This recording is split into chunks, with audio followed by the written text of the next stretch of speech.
It's no secret Americans love their pets.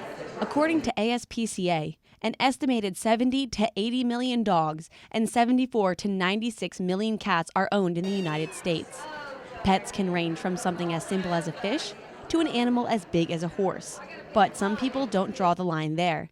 Exotic pet ownership is becoming more common in states like Oklahoma, where there are no private exotic animal ownership laws. But where does someone find these animals? Exotic animal auctions like the ones held at Sycamore Springs Ranch are one way to buy pets you can't find at a pet store. But they're building a facility, a multi-million-dollar facility, to start these auctions in your state, allegedly safely. There is no such thing as a safely when people are dragging these animals across, because you have to drive them there to the location in a trailer or the back of a station wagon. These auctions contribute to the culture of private exotic animal ownership. Hi, I am the world's leading expert of hybridization. Oklahoma resident Joe Schreib-Vogel has one of the nation's largest private collection of big cats. How many animals are on the premises? Close to 800. Close to 800 animals? How many tigers? 187. On his tours, Joe allows people to hold tiger cubs in an attempt to show them that these animals, if raised correctly, aren't dangerous.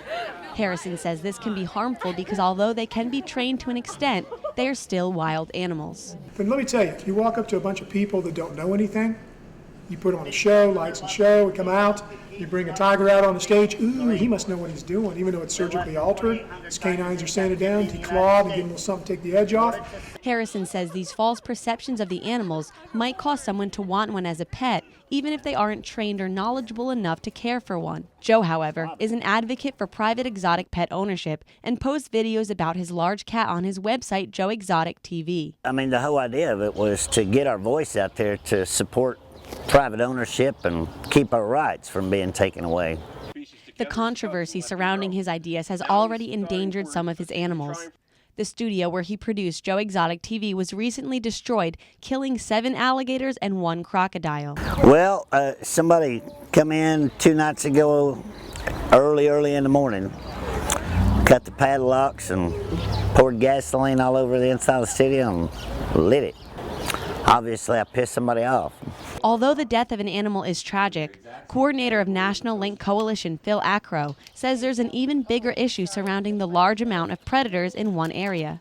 I think the more compelling issue is when those animals escape.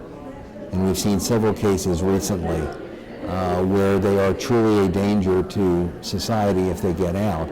We can't really guarantee their safety. This is dangerous not only for the animals, but also for anybody who crosses their path. In 2011, one roadside zoo owner let his animals loose in Zanesville, Ohio, resulting in the death of 50 wild animals, including 18 Bengal tigers and 17 lions. People feared for their lives and were told to stay indoors. Why should we allow this to happen?